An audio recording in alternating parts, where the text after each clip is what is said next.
تعالى وراك اضغط على طول كتابة.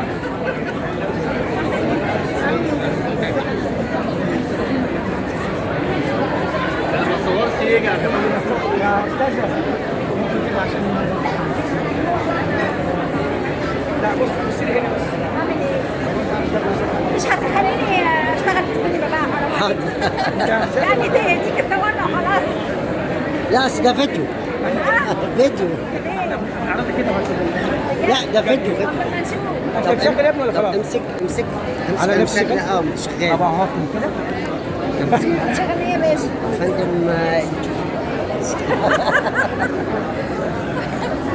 انا كنت مذيعة والله. والله العظيم.